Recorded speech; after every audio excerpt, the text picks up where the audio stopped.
Le ridicule et la méchanceté sont ses traits de caractère. La haine est un poison mortel dont beaucoup se nourrissent pour vivre. Il n'y a pas d'entrepreneur audacieux qui ne fabrique pas automatiquement jalousie, envie, critique, caricature, diffamation et désinformation.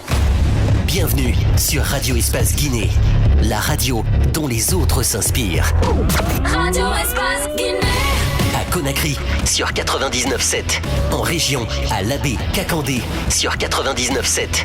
À Cancan, sur 99. Alassane Diallo, l'homme de nuit, cabinet Condé, merci à Mafata Sano, toute l'équipe du côté de la régie. Mohamed Diaby réalise cette émission ici à Conakry. Merci à tous nos techniciens en région.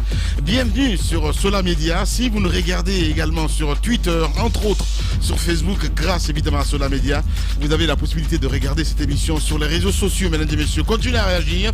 Les contacts s'affichent juste en bas de l'écran avec plaisir. Dans un instant, je me ferai plaisir de relayer vos messages dans cette émission. Les grandes gueules sur Radio Espace Guinée.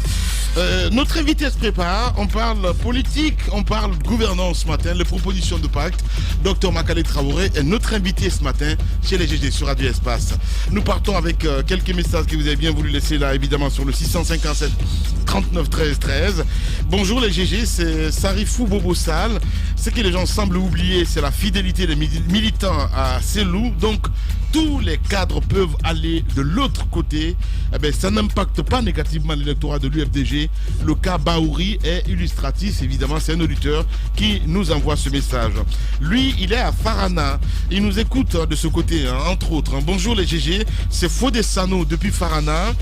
Je suis vraiment d'accord avec Madame Yoro, mais le visage des politiciens sont souvent trompeuses.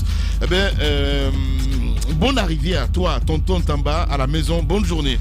On reste toujours avec Sototré également qui nous écrit sur le 657 39 13 13. Bonjour les GG, la DPJ ressemble aujourd'hui à un territoire de non-droit.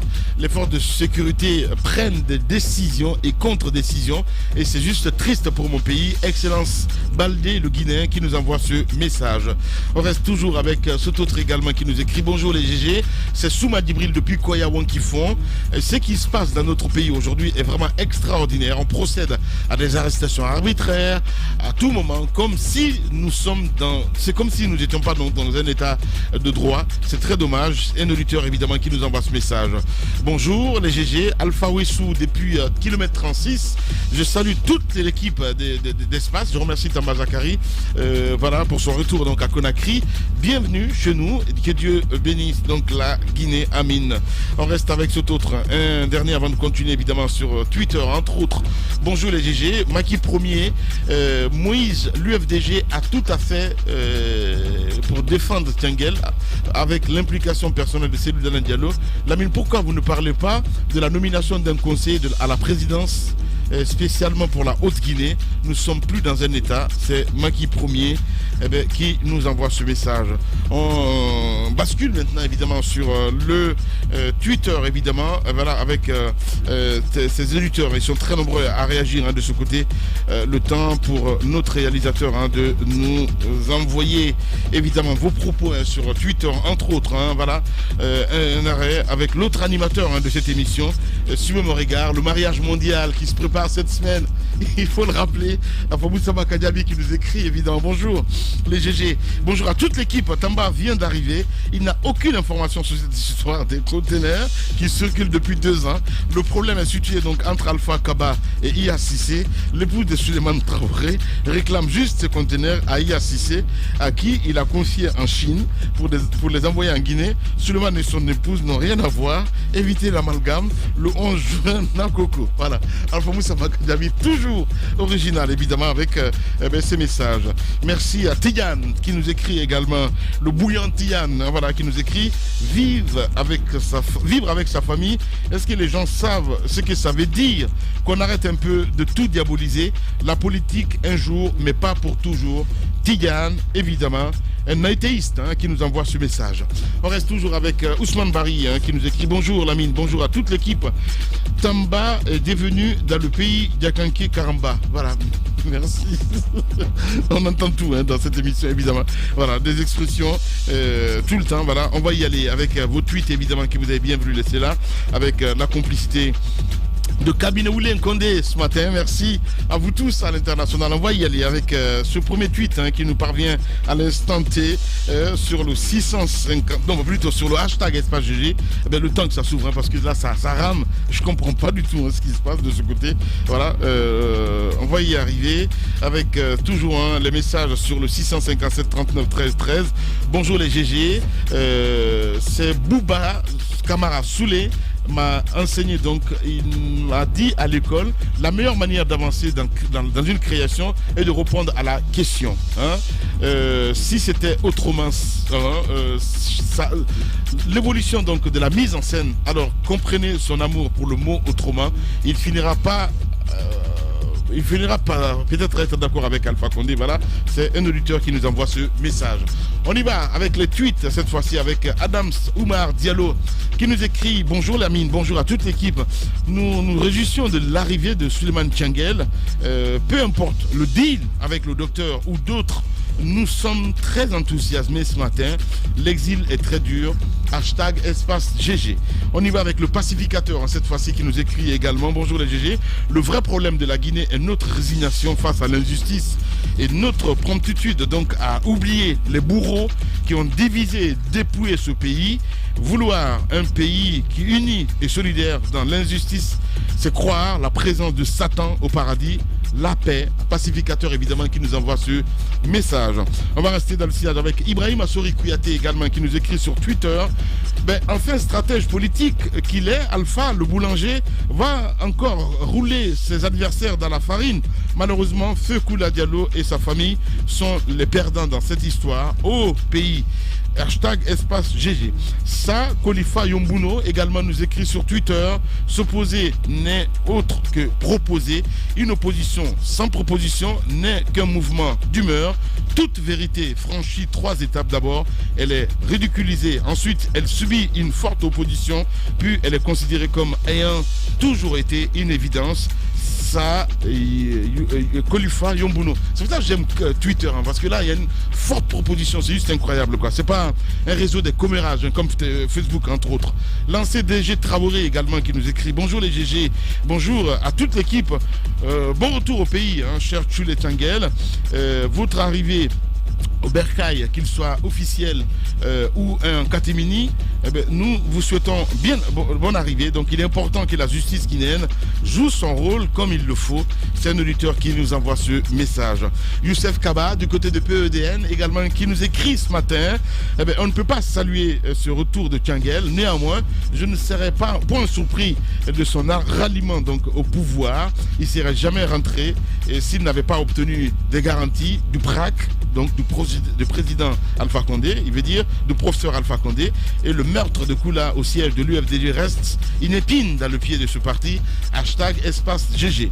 On reste avec Luther Madiba également qui nous écrit: bonjour les GG, nous croyons que le mot gouverner autrement était pour donner une nouvelle dynamique aux Guinéens, mais c'est parti encore pour 6 ans de débats politiques stériles, tout en ignorant donc les fondamentaux des aspirations légitimes du peuple de Guinée. Hashtag Espace GG. Luther Madiba qui nous envoie ce message. Diallo Télésage également qui nous écrit: bonjour Lamine, bonjour à toute l'équipe. La politique déploie des filets dans les acrobaties des acteurs politiques moins vigilants. Le retour de Tianguel est un acte salutaire et nous le souhaitons donc la bienvenue. L'UFDG reste imperturbable. Hashtag Espace GG. CC Jean Lois le bourgeois, comme hier, il nous écrit encore ce matin: bonjour les GG, notre pays est un pays où les plus forts sont toujours enviés, il veut dire. Voilà, et qu'est-ce qu'il dit? Les plus forts ont toujours envie de marcher sur les plus faibles. Et c'est là depuis longtemps. Nous avons besoin des institutions fortes et non des hommes forts, comme le disait Barack Obama, un auditeur évidemment qui nous envoie ce message. On reste toujours dans le sillage avec ses auditeurs. Lui, c'est Saint-Augustin Povogui qui nous écrit: il y a une terrible cacophonie autour des institutions républicaines, un véritable conflit de compétences. Cette affaire est une illustration. Chacun fait son petit malin. Il faut que ça change. Ce pays mérite mieux. Bienvenue à Tamba Zakari Milimono. Un dernier, Adolphe le Sankariste qui nous écrit: bonjour les GG, pourquoi à chaque fois qu'on parle de cette justice, il y a des zones d'ombre. Alors notre justice est malade et corrompue. Et là, à la base de tous ces maux que nous vivons actuellement, vivement de l'indépendance de la justice de Sankaris qui nous envoie ce message. Merci à vous tous à l'international. Continuez à réagir, évidemment sur Twitter aussi, sur Facebook. Le temps pour notre réalisateur Mohamed Diaby de joindre Iya Traoré qui va intervenir dans un instant. Madame Yoro, on a écouté ce compte rendu de Moussa Moïse Silla par surprise. C'est un véritable imbroglio, il faut le dire. Cette histoire, on ne sait pas qu'est-ce qui appartient à qui, qu'est-ce qui se passe réellement. C'est vrai qu'en matière de justice, les OPJ peuvent mener une enquête à un moment donné que le procureur décide d'approfondir et de ramener le dossier. Mais là, en fait, ce qui n'est pas surprenant, c'est le fait de faire en sorte d'impliquer la communauté dans une histoire judiciaire. Le plus souvent, on implique la communauté pour dire que allons régler ça en famille, alors que déjà, à l'amiable, préalablement, une décision de justice a été rendue. C'est là le problème de la Guinée. Je pense qu'il faut aller... Il faudrait que la justice fasse son travail et qu'elle mène les enquêtes de bout en bout, qu'on puisse savoir de quoi il s'agit réellement. C'est vrai de citer un tel ou un tel autre qui tire les ficelles, mais c'est une habitude chez nous. Chacun essaie de tirer la couverture de son côté, à partir d'où il peut faire de l'influence. On a vu beaucoup de dossiers où des personnalités qui sont haut perchées essayent, à travers leur influence, d'impacter sur un dossier qui est déjà rendu, mais je pense que la justice devrait être plus forte que cela. C'est ce que les citoyens réclament à chaque fois dans ce pays, faire en sorte que la communauté ne vienne pas. C'est ça les pesanteurs socioculturels qu'on rencontre à tous les domaines, à tous les niveaux d'activité de la vie en Guinée. Généralement, la communauté l'emporte sur la justice et c'est là que le combat doit se mener. Une justice doit être forte, être au-dessus de tout le monde. Voilà, bien dit, Madame Hiro. Mon cher Antoine, ton avis là-dessus, parce que apparemment c'est une affaire quand même qui dure depuis deux ans, me signale. Je ne sais pas trop. Voilà. Il a donc fallu ce bruit autour de Maître Pépé et Antoine Lama pour qu'on sache un peu plus sur ce dossier. Hier, on a tous vu la cohorte d'avocats dirigée par le bâtonnier aller au tribunal également des journalistes. Et par après, la confirmation a été donnée par l'avocat lui-même. Et quand il a dit qu'on l'a privé de liberté je crois de 12h12 à 12h57, lorsqu'il a précisé sur son compte Facebook. Voilà, comme pour dire qu'elle a effectivement été privée de liberté. Donc cette histoire, l'approfondissement serait important parce que ce que dit Tamba par rapport à la détention d'un certain Kaba à la CC6, il parle de cellules cercueil. Est-ce que ça en vaut la peine pour une telle histoire de condamner une personne ou d'emprisonner quelqu'un jusqu'à ce niveau-là? Quel est le crime qu'il a commis pour être en détention dans une telle cellule? C'est la grosse question que l'on se pose. Sauf qu'en Guinée, on peut mourir pour une affaire banale. On peut mourir pour un vol d'aiguille ou même pour une affaire d'accusation dans laquelle on est innocent. Je te laisse terminer, mais est-ce que ce type de cellule, d'après la description qu'il m'en a faite, est-ce que ça doit même exister? Gros point d'interrogation. Allez, Antoine, nous allons partir sur le terrain, mon cher, mais si tu le veux bien. Il y a Cissé est en direct ce matin, Tamba. Les grandes gueules. Bonjour, Iya. Bonjour. Merci d'accepter de répondre à nos questions ce matin. Il y a cette affaire qui est pendante devant nos institutions judiciaires depuis quelques années déjà. Plusieurs décisions de justice en notre possession ne sont pas favorables à vos intérêts, justement. Mais vous persistez, vous tenez mordicus au fait que, d'après vous, ces conteneurs vous appartiennent. Dites-nous ce qu'il en est, monsieur Iya. Ok, je vais vous répondre à ces questions-là. Et ce qui vous dit là, qu'il y a plusieurs décisions en mon faveur, ce n'est pas une décision à leur faveur aussi. Les conteneurs sont au nom de l'établissement Mamadi Kaba et Frères. Et l'établissement Mamadi Kaba et Frères est venu dire les conteneurs là c'est pour IA, c'est pas pour mes frères, c'est pour IA. Il a déclaré ça maintes fois. Et même dans les arrêts là, c'est pas pour Alpha Cabinet Kaba ni Sekou Kaba, c'est pour établissement Mamadi Kaba et Frères. Et établissement Mamadi Kaba et Frères est venu. J'ai ce courrier là ici devant moi. Et les conteneurs là c'est pour IACC. Il est venu à la DPJ, il a dit. Il est venu, on est parti aux Union Bandé, il a dit. Mais c'est que vous prenez le nom Kaba là, c'est voilà. pas ça. Alors, on va s'entendre, Monsieur Cissé. Nous savons bien que les conteneurs appartiennent justement aux établissements Kaba. Les documents et les jugements qui sont rendus l'attestent clairement. Mais ce que vous êtes en train de dire, ce désistement, entre guillemets, de celui que vous appelez établissement Mamadi Kaba et frères, on nous apprend justement, et dites-nous si ce n'est pas le cas, on nous apprend que ce désistement intervient après justement la médiation de la coordination mandingue. Ce serait justement de l'influence issue de l'Union mandingue justement qui l'aura conduit à désister. Non, c'est pas vrai, c'est pas vrai. Et je vais vous dire quelque chose. Alors vous m'écoutez? Oui, on vous écoute. Allez-y, monsieur Cissé. Ouais. Ok. Établissement Mamadi Kaba et frères et Alpha Cabinet, ce sont des parents. Quel qu'en soit moi, Mamadi Kaba ne va pas m'aimer plus que ses frères. Mais il a dit la vérité. Personne n'a influencé Mamadi Kaba. Depuis la Chine, Mamadi Kaba et frères a dit les conteneurs là, c'est pas pour moi, c'est pour IA. Et mais ils ont pris avocat Pépé. Pépé est en train de tromper tout le monde. Et Pépé a pris ça maintenant à dire ok, j'ai l'enregistrement. Le petit m'a envoyé un message, il dit Pépé, mon avocat, il n'a pas dit le nom de Pépé, mais il dit mon avocat me dit de dire les conteneurs que c'est pour moi, que sinon j'allais partir en prison. De l'enregistrement, voix. Ok?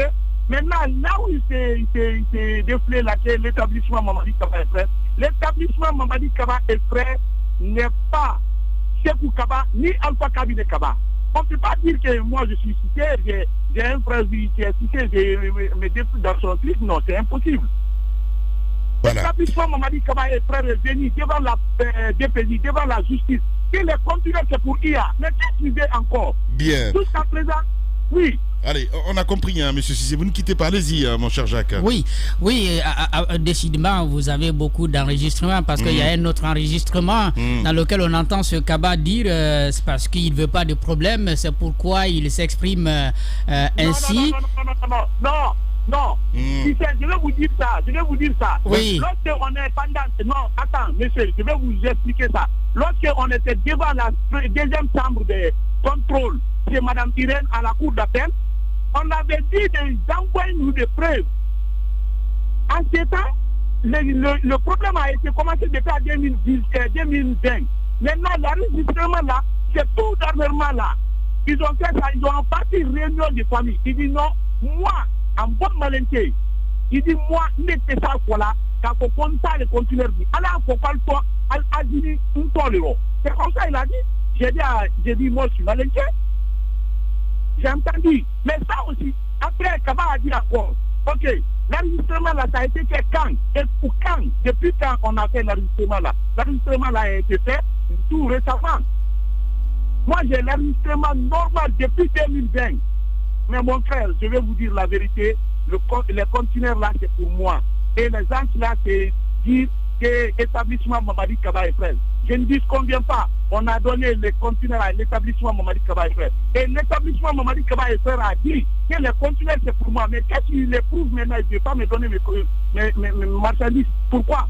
Et c'est tout ça, c'est ce qui est derrière. Il prend ça, FNDC et Nielo. Quoi? C'est tout ça, c'est pour. Bien.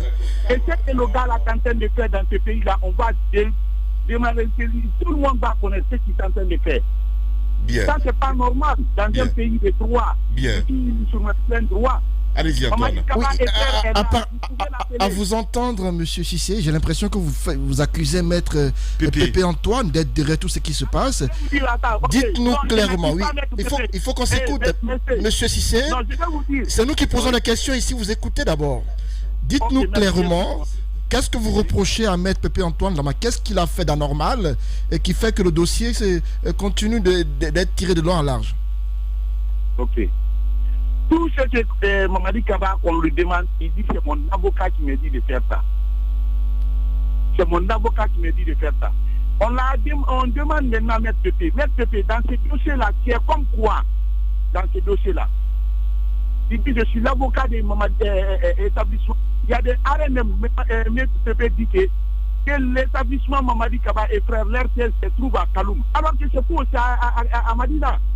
Lui-même a écrit ça, j'ai tous les écrits là. Maître Pépé, tout l'acte qu'on fait, c'est Maître Pépé qui dit. Et à la DPJ encore, pourquoi la DPJ l'a appelé? Et il dit qu'il a été arrêté. C'est pas vrai. C'est pas vrai du tout. Moi, j'étais là-bas, j'étais en confrontation avec son client, il est venu. Son client disait, je ne parle pas, il dit, calme-toi. Si tu ne veux pas, il ne faut pas écrire. Il ne faut pas signer. Laissez-les faire. Enfin, 2 minutes après, il est sorti du bureau. Fabou l'a appelé. Pourquoi Fabou l'a appelé? J'ai dit passer. Fabou a appelé Maître Pépé. J'étais dans le bureau de Fabou. Fabou dit, Pépé, je t'appelle en tant que frère, pas en tant que police, ni en tant qu'avocat. Ce dossier-là, ton nom fait partie. Est-ce que tu as le temps de venir m'expliquer? Pépé dit qu'il n'est pas à Conakry. Alors qu'il était là, il dit qu'il n'est pas à Conakry. Pépé, comme c'est Fabou a dit, ok, si vous venez, c'est à lundi.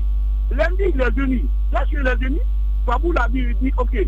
Il a dit à un de ses agents d'appeler Pépé. Pépé est venu dans son bureau. Lorsque Pépé est venu, il dit, ok, Pépé, je suis en entretien avec quelqu'un. Donne-moi 5 minutes. 5 minutes, Pépé était assis. 5 minutes, il est parti ouvrir la porte. Il dit, ah, il est 5 minutes. Moi, j'ai des... Il dit, non, attends, j'étais en train de faire quelque chose. Après ça, je vais vous recevoir. Il dit, non, moi, je ne peux pas attendre. Voilà. Après, il a dit seulement, vous voulez m'arrêter? Vous voulez m'arrêter? Ok, arrête-moi. Il a écrit automatiquement. Bien. Voilà, il y a Cissé en direct ce matin chez la GG sur Radio Espace Guinée. Allez, dernière question, mon cher Tamba. Voilà, oui, dernière question. Monsieur Iya, c'est bien entendu, mais j'imagine que vous comprenez le rôle d'un avocat. Il ne fait que défendre, il n'a pas de pouvoir de décision. Or, il y a la décision du tribunal du commerce, la décision de la cour d'appel, la décision du tribunal de Mafanko, la décision du tribunal de Kaloum. 4 grandes décisions qui disent quand même que les conteneurs ne vous appartiennent pas. Comment vous expliquez ça? Et rapidement, on vous sait très très proche de Fabou. Il semble que même hier, vous y étiez pendant longtemps. Dites-nous un mot. Mais en Guinée, si les gens s'accusent, hein. Moi et Fabou, c'est mon frère, je le connais comme il me connaît. Je connais beaucoup de personnes comme ça. Mais dire qu'il y a quelque chose entre moi et Fabou, il n'y a rien. Et c'est qui votre nom même? Tamba, allez-y, Tamba. Ok, monsieur Tamba, je vais vous dire, je ne dis pas, ils n'ont pas dit le conteneur, c'est pas pour moi. Le conteneur, c'est pour l'établissement Mamadi Kaba et frères. Je vais vous dire, l'établissement Mamadi Kaba et frères dit que le conteneur, c'est pour moi qu'il y a. Vous pouvez l'appeler, il va vous confirmer ça. Et les Alpha Cabinet et Sekou Kaba, ils n'ont rien à voir dans ça. Mais pourquoi eux aussi agissent au nom de l'établissement Mamadi Kaba et frères? Mamadi Kaba et frères est vivant. Lui, toutes les décisions rendues, il a dit que le conteneur, c'est pour l'établissement Mamadi Kaba et frères. Pas Alpha Cabinet, pas Sekou. Vous êtes d'accord avec moi? Bien. Merci. L'établissement Mamadi Kaba et frères dit le conteneur c'est pour IA. Mais c'est pour qui le conteneur? Bien. Merci beaucoup, Iya Cissé. Il faut le rappeler, il était en direct ce matin dans cette émission. Et surtout, bon courage, mon cher ami. Les GG continuent sur Radio Espace. Il se passe dans la vie politique tant d'événements inattendus, bizarres, que la Guinée paraît fumer la moquette. Chez les GG, la politique, vie de société, les grandes gueules, pour l'intérêt de la Guinée. Également sur Espace TV tous les matins, mesdames et messieurs, à 18h. Retrouvez cette émission sur Suite FM en rediffusion. En août 2020, le Parti de l'Action citoyenne par le travail s'est révélé aux Guinéens. À sa tête, Dr Makale Traoré, vous le voyez à l'écran, activiste de la société civile, femme politique, ancienne ministre. On ne l'attendait pas maintenant sur le terrain politique, mais elle a bien surpris. Sa campagne aura marqué plus d'un, aussi bien par la pertinence de son programme, mais de gouvernance et la qualité du discours utilisé pour étayer donc ses ambitions. Après le vote du 18 octobre, le pacte, ce parti qui prône la citoyenneté, a recueilli 29 589 voix. Le pari n'a pas été gagné, mais les idées ont été entendus par certains Guinéens. Et pour la présidence, c'est déjà la présidente, je veux dire, c'est déjà une bataille de gagner. Il le dit ce matin Jacques Léo-Aluno.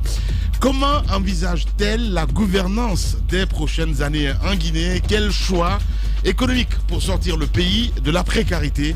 Dr Makale Traoré est présidente de Pacte. Elle est notre invitée ce matin. J'ai envie de dire un bon sous quoi. Ntarafai, bienvenue. Merci beaucoup. Bonjour à aujourd'hui, la mine est sous-sophone aujourd'hui. Alors, bonjour à tout le monde. Bonjour. Bonjour docteur. Bienvenue. Faut décrisper un petit peu. Bienvenue, donc dans les grandes gueules. Il y a longtemps qu'on ne vous entend pas. Vous étiez allé à l'étranger, à l'extérieur. Un petit moment de repos après la présidentielle où vous aviez besoin de vous éloigner un peu du pays. Je pense que en politique, les mots sont importants. Ouais. C'est quand on a quelque chose à dire, je pense qu'il faut s'exprimer. Ouais. Parce que les mots tuent, les mots arrangent, les mots dérangent. C'est très important de les peser quand on est en politique. Ouais. Donc d'où ce silence. Oui. Ok. Alors, il y a ceux qui disent, des observateurs qui disent qu'il y a deux Guinées maintenant. Il y a la Guinée d'avant la présidentielle, les législatives, le référendum, et la Guinée d'après, après tout ce scrutin-là. Est-ce que vous voyez la même chose au regard de la recomposition du paysage politique? Certainement que les masques sont tombés, vous avez appris beaucoup de choses avec un peu de recul. Comment vous voyez la scène politique, cette recomposition de nouveau? Justement, parce qu'on parle d'ANAD, entre autres, de pas mal de choses. Allez-y. Oui, c'est sûr que nous sommes en pleine recomposition. Mais d'abord, les quelques leçons que j'ai tirées de ces élections, c'est que notre pays connaît vraiment un abandon de valeurs qui sont quand même essentielles pour nos cultures et pour nos pays. La fraternité, la famille, et, l'amitié. Et la politique est en train de tout fouler aux pieds. Et c'est dangereux. Donc il est important, je pense, en ce moment, d'interroger l'ordre social et de dire très fort le parti pris qu'on a par rapport à la justice et à l'égalité et aussi par rapport au fait que la pauvreté n'est pas une fatalité et qu'on peut y apporter quelques solutions. Justement, allez-y Tamba. Oui, c'est quand même un environnement de crocodile. Vous le dites, il n'y a pas particulièrement d'état d'âme. Le fait politique, c'est celui-là qui est finalement prisé jusqu'à un certain niveau. Mais moi, la question que je pose, c'est comment vous retrouvez à l'intérieur? Comment vous réussissez à poser vos marques, à vous démarquer de ce qu'on a l'habitude de voir dans le quotidien des prises de parole, mais également dans le quotidien des valeurs et des principes défendus? Vous savez, j'ai une petite expérience quand même de la Guinée et de l'évolution sociopolitique de notre pays. Et j'ai pu observer ce qui va, ce qui ne va pas. Et j'ai été longtemps dans la société civile, mais vous savez que dans la société civile, vous interpellez, vous critiquez, vous faites des propositions, mais la décision, c'est en politique. Et c'est très important de s'engager en politique pour être autour de la table et défendre les idées qui nous sont chères. Et voilà pourquoi je me suis engagée en politique. Je crois que l'être humain est au-dessus de tout et que sa vie est sacrée. Et que le souci de l'être humain, sa contribution à la vie sociale, sa dignité, son intégrité sont importantes à défendre. Et c'est pour ça que j'ai pensé une structure citoyenne, qui met en avant l'amour, l'attachement au pays, que intrinsèquement une politique telle que ça se fait jusqu'à maintenant. Parce que, par exemple, moi, j'ai pas envie que quelqu'un meure pour moi, mais j'ai envie que quelqu'un meure pour son pays. On va peut-être y arriver certainement, mais on observe quand même ce qui est en train de se faire. C'est Loudalen Diallo dans sa prison à ciel ouvert. Tous les opposants d'ailleurs autour en ont fait déjà les frais. des opposants politiques emprisonnés, Mamadou Sylla qui revient en force chef de file de l'opposition, qu'il clame finalement. Est-ce que ce type de rêve... Et qui est bafoué aujourd'hui, il faut le rappeler. Oui, mais ça reste quand même le chef de file de l'opposition. Je suis parfaitement d'accord. Et avec tout le respect, sincèrement, je veux qu'il sache, avec tout le respect dû à l'homme, à la personne, à son âge, j'ai envie de dire, c'est quand même, comme sous Lansana Conté, le retour en force de la médiocrité en politique aujourd'hui. Est-ce que dans cet environnement, j'ai envie de dire brouillé, totalement brouillé, sale même. Oui, c'est le mot. Merci de l'avoir dit, parce que j'y pense. Oui, c'est ça. Mais je ne le dirai pas. Alors, dans cet environnement-là, est-ce que ce type de rêve n'est pas un rêve perdu? Est-ce que pour votre génération, on ne se dirait pas, bon, cette affaire-là, nous on sait que pour nous, là, c'est gâté. Espérons pour les plus jeunes. Non. Bien. Non.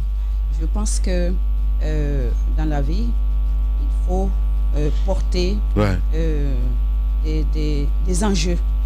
Il faut s'engager.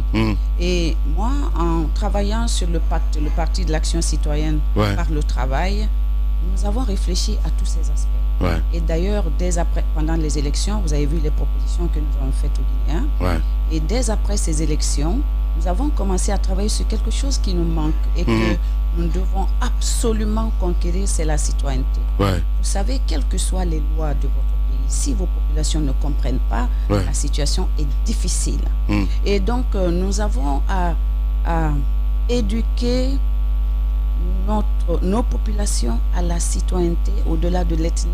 Ce n'est pas une affaire facile, mais c'est un challenge et chacun peut jouer sa partition. Donc nous, par exemple... Oui, on comprend ça, mais la question de Tamba, c'est de voir... Non, mais comment vous en je n'ai pas envie, moi, de rester sur des constats. Vous savez, les constats, on les fait aujourd'hui tous. Je comprends très bien. Et d'ailleurs, dans vos émissions, tous les jours, ce sont les constats, parlent des mêmes personnes. Je viens pour apporter une contribution à une autre façon de faire la politique. Et je suis convaincu que c'est possible, sinon je ne le ferai pas. Nous en sommes preneurs parce que docteur, parce que Dieu merci, on a docteur aussi en studio, j'allais dire en classe. Docteur Ousmane Kaba est venu avec le même discours. Au-delà des constats, je suis venu pour apporter une contribution précise. Il dit, il faut éduquer. Ce discours sur l'éducation politique du citoyen, il est connu. Il n'est pas nouveau. C'est pourquoi on dit concrètement, qu'est-ce qui va faire que le pacte va se démarquer, va en faire signer ce pacte social. Trois choses. La première, c'est que dès jeudi prochain, nous lançons une série de formations de l'ensemble de nos responsables à la base. Nous aurons les premiers responsables des 38 circonscriptions de la Guinée à Conakry. Ils vont être formés... Vous voulez dire des communes, les 38 communes. Oui, tout à fait. Et donc, qui vont être ici à Conakry pendant 4 jours et qui vont être formés sur les valeurs, la vision, la nouvelle conception de ce parti qui est fondé sur la citoyenneté et non sur le militantisme, pour qu'arrivés sur leur site, qu'ils puissent restituer de la meilleure manière possible. Ça, c'est la première série d'activités que nous lançons. Parce qu'aujourd'hui, les gens s'engagent dans les partis sans vraiment savoir pourquoi, qu'est-ce que le parti... Par exemple, on n'a pas de communicant, par exemple, il est interdit de parler d'ethnocentrisme, etc., etc. Il y a des valeurs que nous allons passer à nos responsables. La deuxième série d'activités va être un ensemble de tables rondes sur des thématiques en lien avec la citoyenneté. Citoyenneté et argent, citoyenneté et militantisme, citoyenneté et corruption. Et ça va être élargi aux autres partis avec des thématiques qui sont confiées à chaque parti pour que ce débat soit ouvert. On ne débat pas en Guinée et les intellectuels sont devenus muets, peureux, et parfois attendent d'être validés par le pouvoir pour s'exprimer. Il faut créer un endroit, tout commence par la réflexion. Et puis, la troisième activité qui va suivre, nous allons essayer d'instituer un colloque annuel. Un colloque annuel qui va réunir des spécialistes, des intellectuels, des hommes politiques, les hommes du média, pour réfléchir à ce que nous voulons faire de notre nation les prochaines années, mais de façon inclusive. Je comprends. Et je crois beaucoup à cette démarche-là. Ouais. Autrement, un dialogue participatif. Un dialogue participatif. Bah oui. Bon, non. Pas à ce stade. Voilà. Non, mais parce que quand il parle... je parle d'un colloque. Formation. Un colloque, au sein de son parti. C'est une rencontre scientifique qui fait des propositions qui deviennent après une espèce de gouvernail avec une évaluation annuelle. Vraiment, ça va être colloque annuel qui va nous permettre de regarder ce que nous faisons, ce qui a marché, ce qui n'a pas marché, mais vraiment au-delà des passions tristes, comme le disait Spinoza, j'aime bien les grands auteurs, et les passions tristes. Il faut avoir des passions qui nous fassent avancer dans notre pays. Vous savez, ça peut paraître aujourd'hui anodin ou rêveur. Moi, je veux bien. Quand j'ai dit que je me lançais en politique, avec les idées que j'avais, il y en a qui n'y croyaient pas. Mais après, ils ont vu ce que ça a donné. Nous avons un programme. Ce programme-là, il faut que tous les responsables du parti, je finis s'il vous plaît, il faut que tous les responsables du parti maîtrisent ce programme et l'expliquent à la base. Souvent dans les partis, les gens ne savent même pas pourquoi ils y adhèrent. Ils adhèrent à cause de la tête du leader. Je ne veux pas que ce soit ça. Je veux qu'on adhère à un programme, à une vision, à une philosophie d'un parti. Les grandes gueules. Et c'est en tout cas de cette façon-là que je veux m'engager avec tous ceux qui sont avec moi. Docteur Makale Traoré, présidente du Pacte, est notre invité ce matin chez les juges. Allez-y, Madame Hiro. C'est bien cette démarche d'intellectuel, d'essayer de cultiver, de fonder une sorte de citoyen, de former le citoyen à savoir vivre dans le pays, à apprendre ce qu'il faut faire et à ne pas faire. Mais ça, c'est les démarches de votre parti, les idées que vous voulez mettre en œuvre. Mais vous êtes un parti politique dans un ensemble. Aujourd'hui, la question d'actualité, c'est le dialogue permanent qui a été mis en place. Quelle est votre vision? Comment vous partagez cette idée qui est là? Comment vous aimeriez que ce dialogue s'entame dans notre pays? Bon, je pense que les Guinéens savent que je suis une femme de dialogue. Hein? Je me souviens, le premier mémorandum que nous avons adressé au président de la République date de 2012, avril 2012, pour un dialogue et l'organisation des élections législatives. Donc, le dialogue, bien sûr, vous savez, mais aujourd'hui, dans le contexte que nous vivons, je crois beaucoup que la libération des prisonniers politiques permettrait d'apaiser la situation et amorcerait en tout cas, donnerait un élan à cette volonté de dialogue. J'ai vu hier Fodé Ousso. Encore des concessions, qui a été empêché d'aller se soigner. Il risque de perdre la vue. Je l'ai vu hier. C'est quand même difficile, ça. C'est difficile. Et je suis une femme du dialogue, mais l'expérience que nous avons n'est pas rassurante par rapport au dialogue. Vous savez, moi, je ne sais pas parler en dehors de ma conscience. Ce que je pense, ce que ma conscience me dit, c'est ce que je relais. Le dialogue en Guinée n'est pas un dialogue franc, n'est pas un dialogue sérieux, n'est pas constructif et parfois il est exclusif. Et ça, ça ne nous fait pas avancer. Mais je pense qu'aujourd'hui, s'il y a un geste du président de la République envers des personnes qui, je pense, pour la plupart en tout cas, sont en prison à cause de leur idée, pour moi, c'est difficile à accepter. Mais que faites-vous de la justice dans tout ça? Parce que vous parlez de concession, à dire, si on libère les prisonniers, c'est déjà un grand pas. En même temps, non, mais attendez, nous sommes les premiers à jeter la pierre sur la justice, madame. S'il y a quelque chose à leur reprocher, qu'on fasse vite, qu'on mette ça sur la table. Qu'on mette sur la table. Mais vous savez, notre pays a une histoire compliquée. Notre pays est un pays qui a une culture de violence, une culture d'accusation, une culture de fabrique d'accusation. Ça, c'est notre histoire. Moi qui vous parle, j'ai été écouté pour déstabilisation et renversement du régime. On vous a interpellé. Non, J'ai été entendu, d'accord. Entendu. Ouais, alors, quand on me l'a dit, c'est-à-dire, j'ai cru tomber du ciel, quoi. Wow. Je dis, vous m'entendez pourquoi? On vous entend parce que, voilà, par rapport à la déstabilisation et à la tentative de renversement du régime en place et du président de la République. Wow. À la veille des élections ou après? Non, après. Après les élections. Après les élections. Ouais. Donc, à partir du moment où vous avez vécu ça, vous doutez de tout.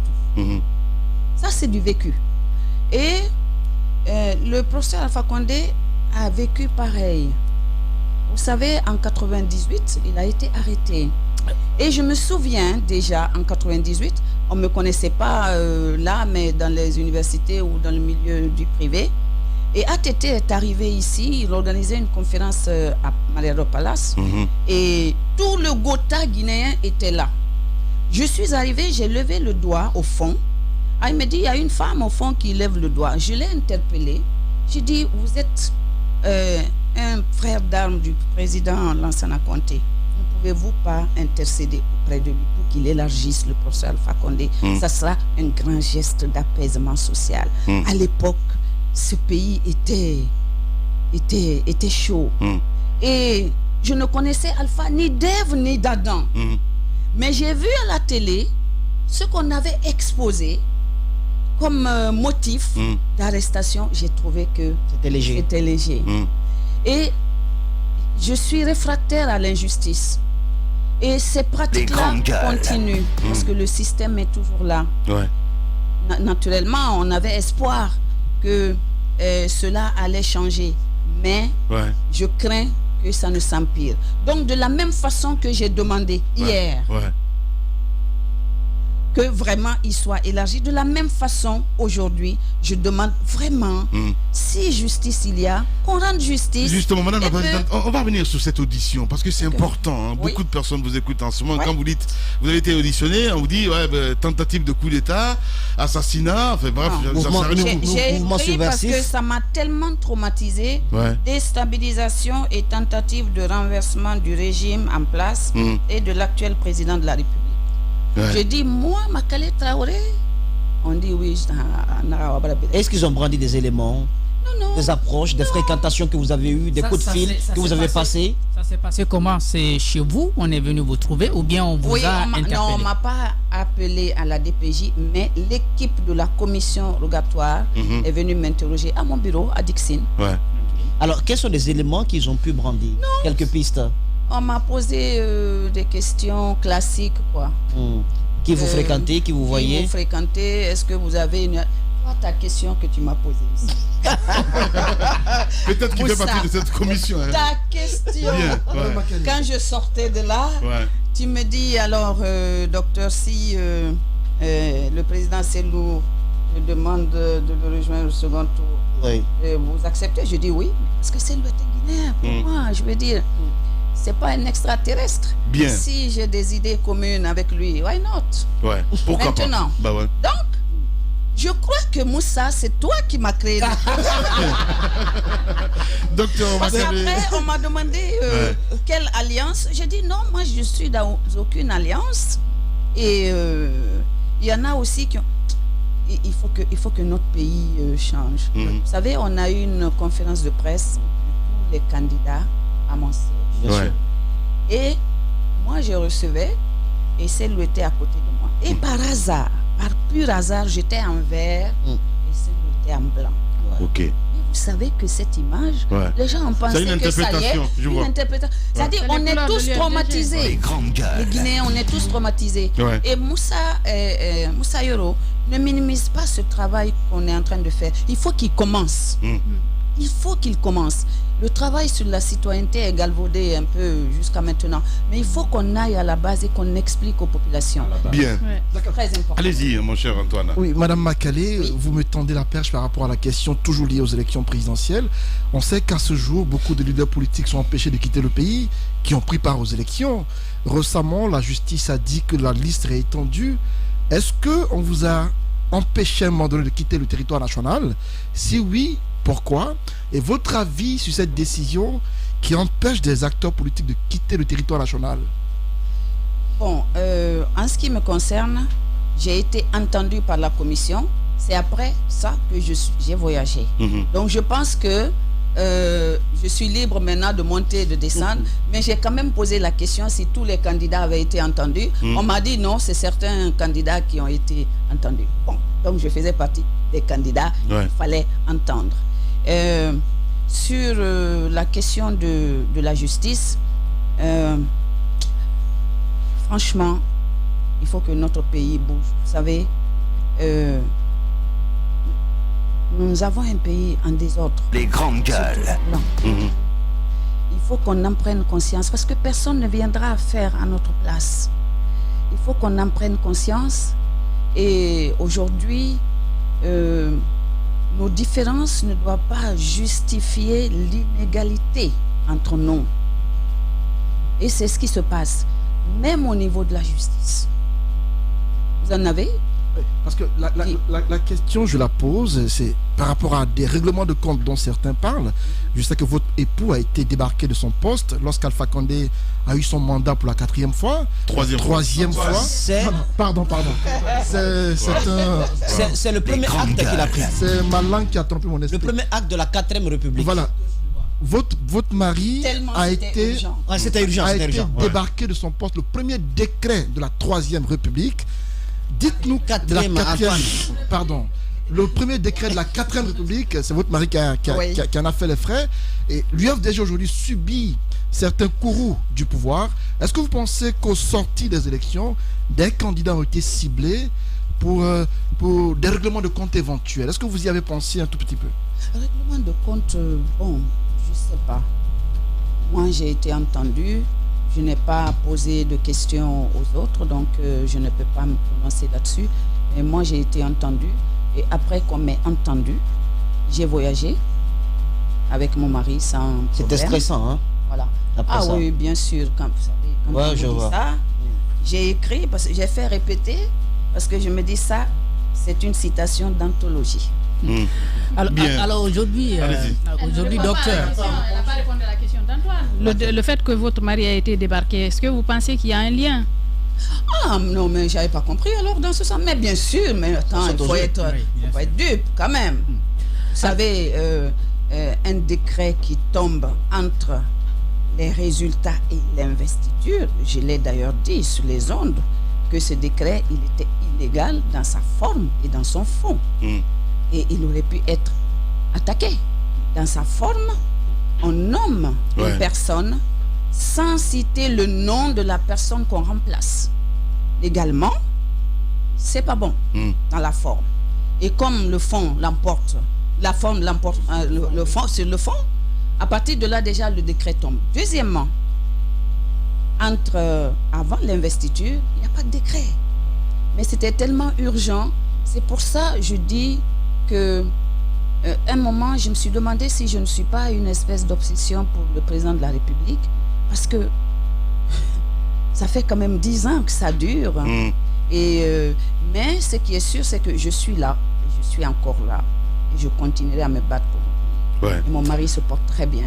Vous savez, c'est ça, c'est un homme que je respecte. Je l'ai toujours dit, ça fait 17 ans, ça fait 18 ans que nous sommes mariés. C'est un grand monsieur. C'est vraiment un grand monsieur. Il a de la chance, hein? C'est un grand monsieur. Allez-y, Antoine. Pardon, Jacques. Alors, maintenant, vous disiez tout à l'heure qu'il fallait que les prisonniers politiques soient libérés. Et en même temps, vous avez abordé de manière superficielle cette recomposition politique aujourd'hui. Est-ce que déjà, dans un premier temps, vous appartenez à un groupe précis ou alors vous faites cavalière seul? Et en même temps, comment vous comptez aborder cette question pour quand même permettre d'arriver à la libération de ces détenus? Parce que je crois comprendre par là que la justice ne nous aiderait pas à les relâcher. Bon, vous posez deux questions. La première, moi, franchement, je suis quelqu'un de très prudente. Je regarde bien les endroits avant de mettre le pied. C'est vrai que je suis sollicitée par différentes alliances.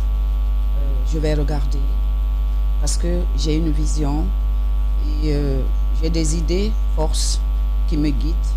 Si cela correspond, naturellement, il n'y a pas de problème parce qu'en politique, il ne faut pas être seul. Ouais. Ça, je le sais, il ne faut pas être seul. Il faut être en alliance. Mais, cela dit, je regarde prudemment avant de prendre ma décision.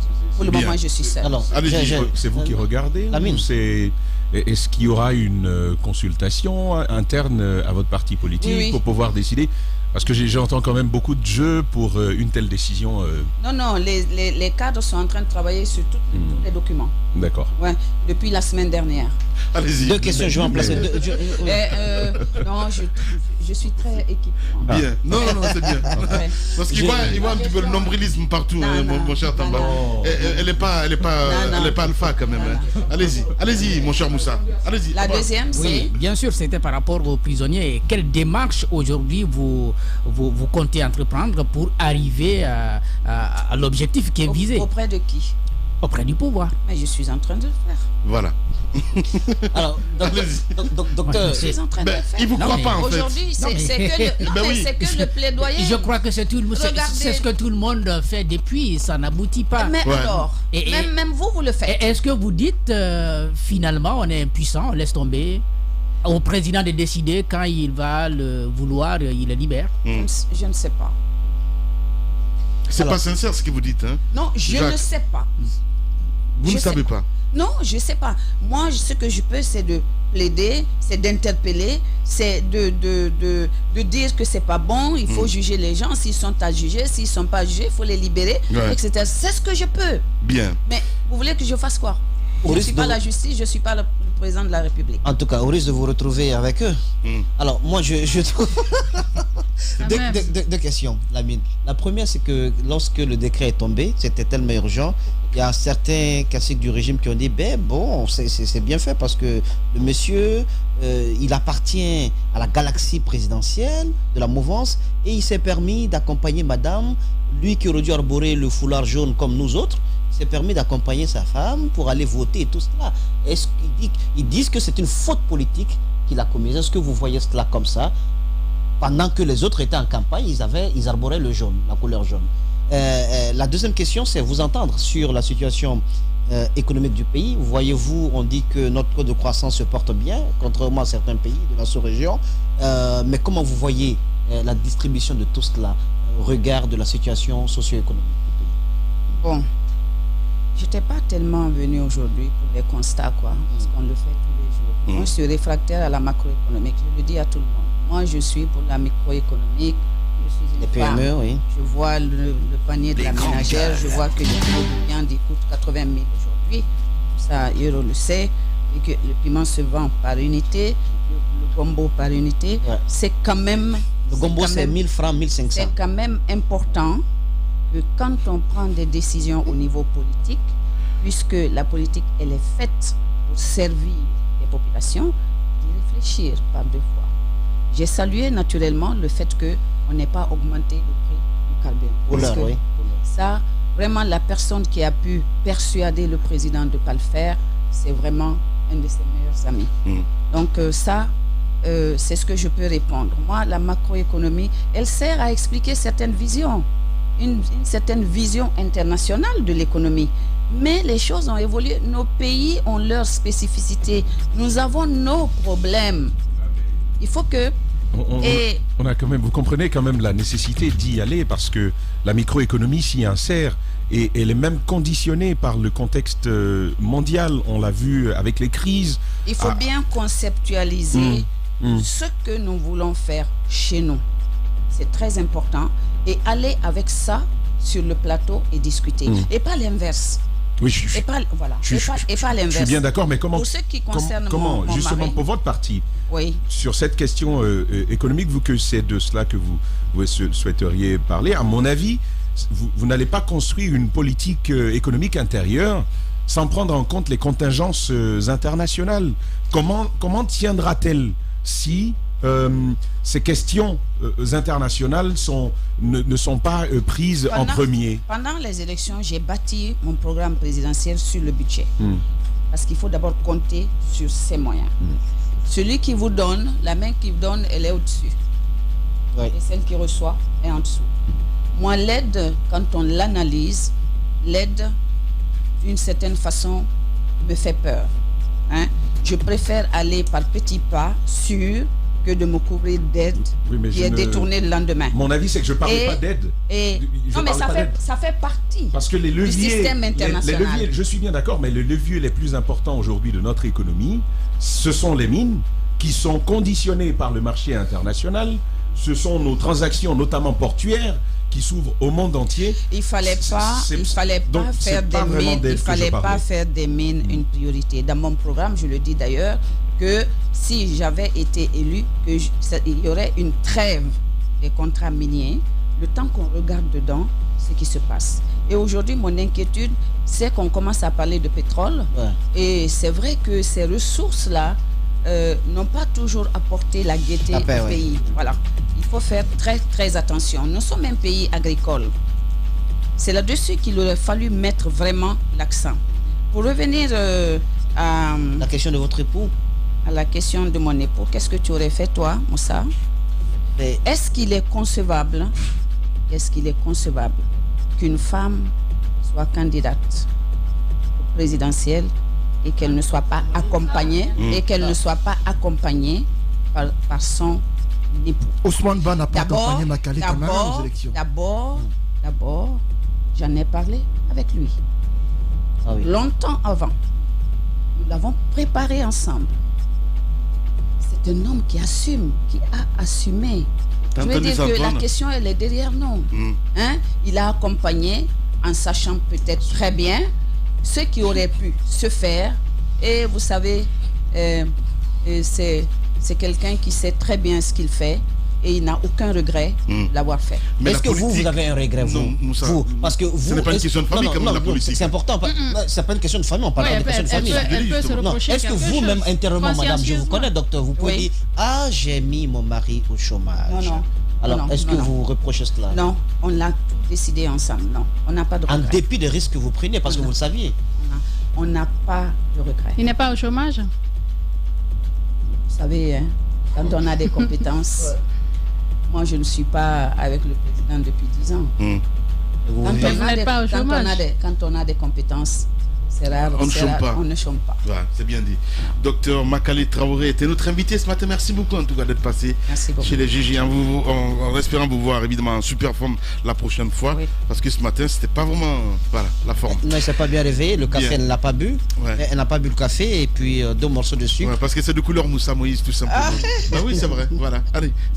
Merci à vous tous à l'international. Grand merci à Kabine Kondé, à Mohamed Diaby, à Mali Silla, Poutine, à Mafata Sano, à Jacques Lewaleno évidemment qui a préparé cette émission. Demain, c'est Tambar Zakari Minimono que vous allez retrouver, mesdames et messieurs. On se retrouve très bientôt. Merci de votre fidélité sur Espace. Dans un instant, c'est évidemment Zik laisse passer la matinée avec notre ami Arnaud Béchier du côté de Paris.